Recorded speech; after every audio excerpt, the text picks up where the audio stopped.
Hello and welcome to another First Impressions by Level 2. My name is Joel, I'm Marcus. and welcome to Hard West. This is a game that I was pretty much looking forward to. Actually, I've been following for quite some time, and as you can see in the background, was made by Creative Forge Games. Is The this a basis, is this yeah, a is this credits at the start?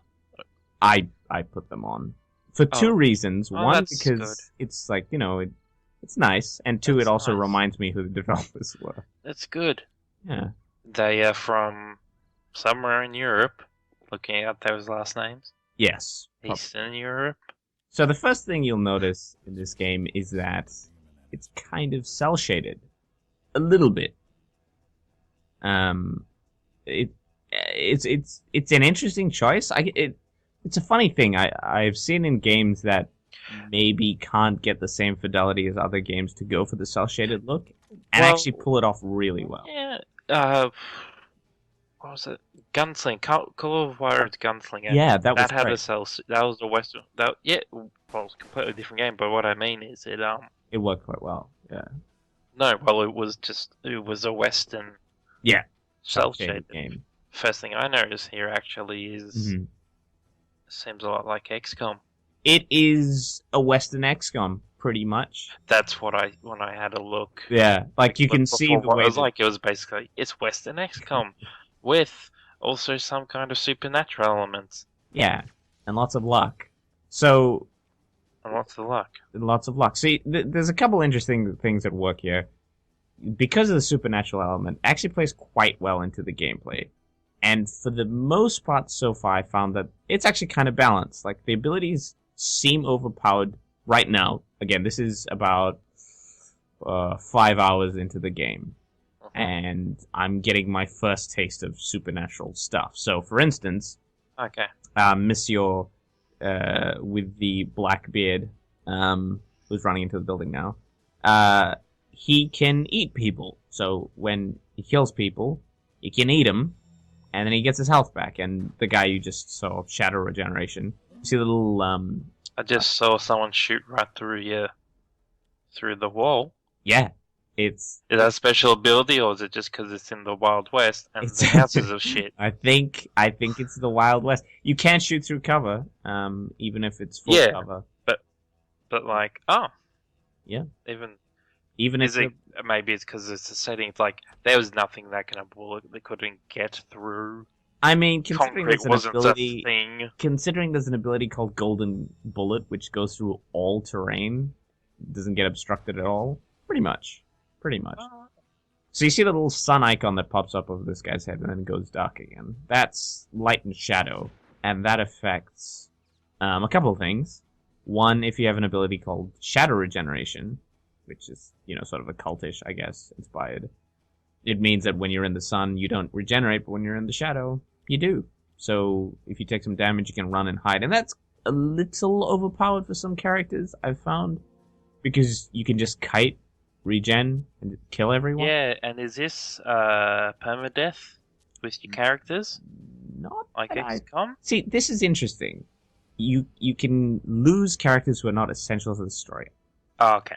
So if you So lose the the essential, central yeah. one, it's So fail. it, yeah, pretty much. So if this Okay. dude, Mr. Brandon Scott, for instance, if he dies, it Yep. doesn't matter. Like he's Okay. cool and all, and he's got some good abilities. And you see, I'm going through the little stuff here. So he has an ability called Pray. He's got Shadow Salve, and he has every time you pray, you get a random ability. So he might Okay. get better aim or better movement or something like that. And the targeting system is pretty similar to XCOM. It's kind of cool. I also like the fact that you see little shields in the bottom right hand corner. Those are the people that are in your line of sight. So there's no misunderstanding. It's not like, oh, is he in my line of sight? Is he not in my line of sight? It's very clear in that respect. Okay. So it's good. I quite enjoy the way the UI works. It's a little weird when you click on somebody end turn, and then when it goes to the next turn, it zooms to somebody else who's like the party leader. Alright. So that means that So sometimes misclicks happen because you're thinking you're controlling another character. ah, Yeah. So you don't get the character you last clicked on, basically. Which is a little odd. And I don't think there's a way to change that. Bit of a... Yeah, that is a bit odd. So the thing with the setting, which is actually quite cool, is that if you notice it says kill the retired demon. Yes, he's an actual cowboy who's a demon and he's in retirement. And I'm killing him because I want his money. Ah, well, Yeah, I see. So this is no righteous quest to clear the world of evil. Pretty much, no. You just want his superannuation. Pretty much. He's got a sweet pension thing. He's been skimming off the government, the Wild West government of America, and you gotta kill him because he's a demon. And you're kind of a demon as well. Spoilers. So what I've done is kind of a demon. in this world, yeah, and maybe in real life. So the weird thing is that it's a Weird West game, and that means the setting ties in really nicely with your abilities. So you have things like Shadow Kill, where if a character is in shadow and you have line of sight, you can just insta-kill them. They just die. They're quite strong abilities, but they don't give it to you a lot. So I see. It's very cool in that respect. So cover works just as you might think. And thinking of the AI, which is really interesting, AI is real good. Okay, here's one thing. You've got a little main quest tree, which is the one I'm hovering over 43% down through. And then you've got these other character storylines, like at the bottom. Ah. So this dude is an alchemist of some kind. And you play his story. And it's a completely different story to the one I was just playing, where you play an outlaw who's, wrongfully, etc., etc. And then you play this guy, and then it goes into a whole different story of him. So it's not this big, long campaign. You've got two, and you've got these little side objectives as well, which makes me think, I wonder if that's what they're going to do with the DLC, if they do bring out DLC. I see, so you can basically pick and choose the story, or is it all... I mean... Or is it all... You gotta do all of it? I mean, you don't have to. I mean, you can do the main plot, I guess, of Warren, is the character, the outlaw you were seeing me play. Yep. And then if you want some more, you can play this guy as well. Ah, actually, that's quite good. So if you don't care about a particular character, or don't like their playstyle, you can just give it a miss. Yeah, you're like, I don't actually like the way the story goes, or I don't like the levels or whatever. You can just play this guy. Obviously, that's cutting down your playtime, because then, Yeah. But yeah, you can choose to go through this guy's story, and it's quite good in that respect. With this one, it's interesting because I'm showing you a little bit more of the setup phase of the gameplay. Now, the setup phase is basically characters, for the most part, are not hostile to you unless you're suspicious or whatever. It's a little bit of stealth. And you get to position your players on the map wherever you want. Also, this is a very long loading time. Is this normal? It's a bit strange. Sometimes the game will glitch out at points and it'll freeze for a little while. And it happens quite a bit in loading time, so that's maybe something to bear in mind. Yeah, that's... You don't know if it's frozen. You don't know if it's just taking long load time. Yeah. So it's, in that respect, for the most part, the game is pretty stable. I haven't had a crash, apart from long load times that seem to show that the program's not responding and it'll just come back. So that might just be a me problem, but yeah. So this currently is the other character, and you'll see me fast forward a bit here as I'm in the setup phase. So no characters can shoot at me unless I engage first, or if I'm in their radar or whatever. And I can just move around the map and position my guys. And this is probably the most exciting thing for me, because you can intricately plan out how you're going to make your attack. So you can put all your players around the map and just backstab. So it's a far less linear kind of start to a level. You're not often in these games. You start at one point. You got to make your way to where the enemies are. Yep. You can flank. Yeah, as you can see here, it's very fast. It's a 10-based game, so I'm speeding it up. So. But I get the idea. You're covering all the entries before they know before they see. Yeah, pretty much. So I'm making sure that I'm scoping out the plays. I've got people marking every enemy that I can see on the map. There are some enemies that I know I don't see quite yet, like they're in shadow. Yeah. But I know approximately where they are. So what I'm doing is I'm just putting my guys behind them just to shotgun them in the back and give me an advantage. And this is where I think the game is really, really fun. Is this planning and then execution of it and seeing it go completely wrong or work out quite well. Because in the previous one, that level is actually really difficult, and I failed that mission several times. So the game is hard. It's quite hard. Right. And this is on normal difficulty. Oh, unfair or no? It's fair. Fair. It's not XCOM levels of unfair. It actually, and for the most part, it doesn't feel like anything. It's random chance, right? Because it's to hit chance and stuff like that. So chance to hit 100% here. So here's my grand plan coming together. I shoot this guy in the back. He dies. I've got my other dude behind the guy inside the building. And then he goes down. Boom. It's very good. The gunshots sound great. Nice big chunks of blood. Yeah, it's very visually attractive if you like chunks of blood. There you go. This is me fiddling around with the weapon selection. There's a little bit of fiddliness, but it's what you expect anyway.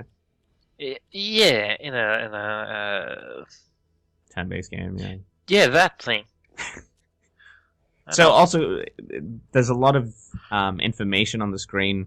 Bottom left, you see It really is.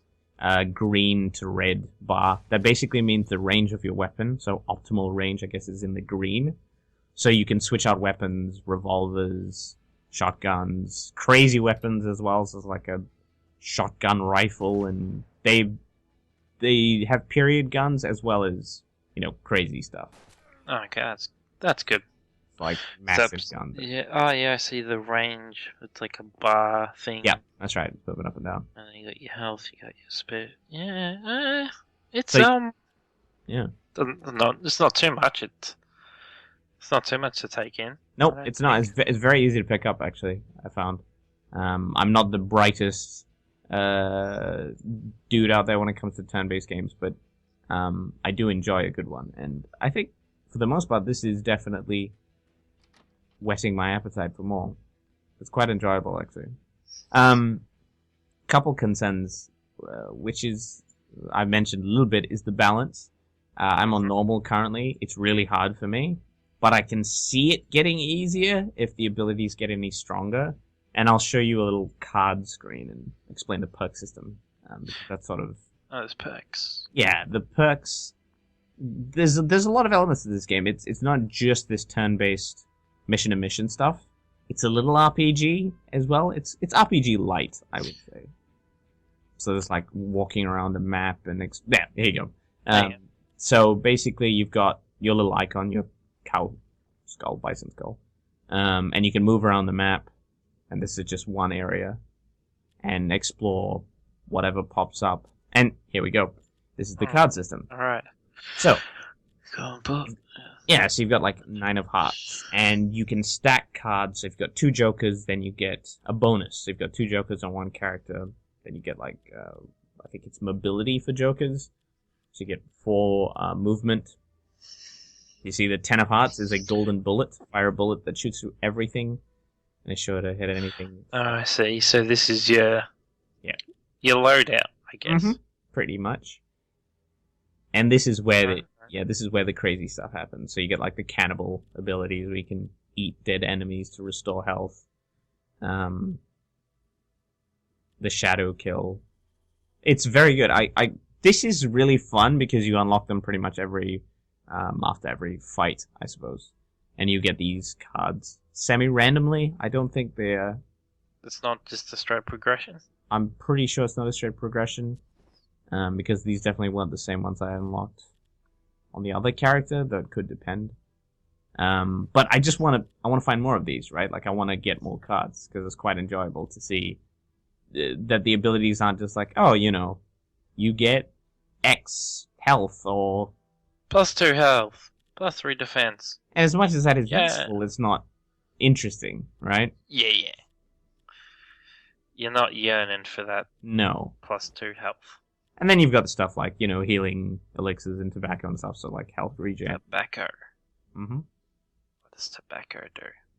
Question I can't remember. +3 cancer? Lung disease. It makes you healthy in the short term. -2 aerobic ability. So one of the abilities one of the choices I did in the difficulty is to give my characters permanent, or not permanent, but injuries, basically. So what that does is it makes your characters tougher in the long run, but in the short term it's actually quite difficult. So you might get, for instance, that dude had spinal injury, or spinal fracture, which is a minus... Back injury causes stiffness and makes movement. Spinal fracture. That doesn't make movement difficult. That kills you. That makes it dead.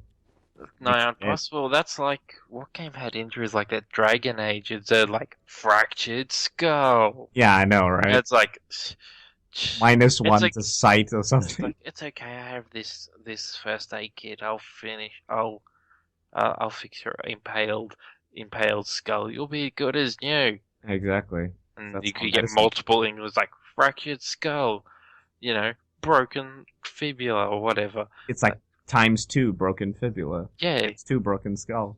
And you would just have some less health. Alright, so there you go. Here's a revolver rifle. A shotgun wielding between a classic rifle and a revolving magazine. So, this kind of stuff. Yeah. And it's really good, and I didn't realize how good this was until I bought it.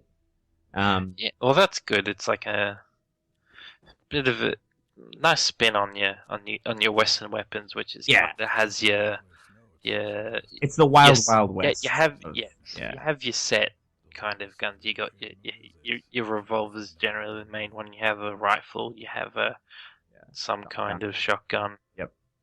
And you got this crazy stuff. Maybe a long range one. Yeah, like a long gun, long range. So it's good to mix it up because they didn't have that much choice in weapons back then. No, it was pretty much like iterations on a revolver, iterations on a rifle, etc. But this actually mixes it up, which is quite good. Yeah. Anyway, we're getting to the end of our little look, and I think I've said my piece on this. As to the story, which we don't really go into with these looks, it's more focused on the gameplay. But a few comments on the story. It's pretty good. I enjoy it for the most part. It's a bit silly, but what can you expect out of a weird Western? It has a good sense of humor as well as pretty grim stuff. Like eating bodies is not necessarily, I don't know, happy times. But it does deal with that. It's like, oh, your dad died, and your loved one died, and now you're dying. Now you make a deal with the devil. So it's like that kind of stuff. And, vague justification. I don't think it's vague. I think, well, I'm making it vague. So the story itself is quite specific. But it's entertaining, and I enjoy it. But that's Hard West, ladies and gentlemen, and I think that's it for me. Let's do something different than we usually do, Lucas. And than we usually do. Than what we usually do in our one previous episode. What have you got coming up? Where can people find you? In my house. No. On Twitter at LucasDeQuinzio. Mm-hmm. Or on my website, lucasdequinzio.com. Don't worry, it comes up after so you can spell it. Exactly. That exotic name. And you can find me at The Pen of Joel or thepenofjoel.com. Also, youtube.com/thepenofjoel. Yes. I've got a recent video out in the last week, because that's recent for me. But in case you didn't know, I just do story stuff. So not much gameplay. Story analysis, come on. Yeah, story deconstruction. Fancy. Anyway, that's it from us, and we'll see you around the next episode. That's it.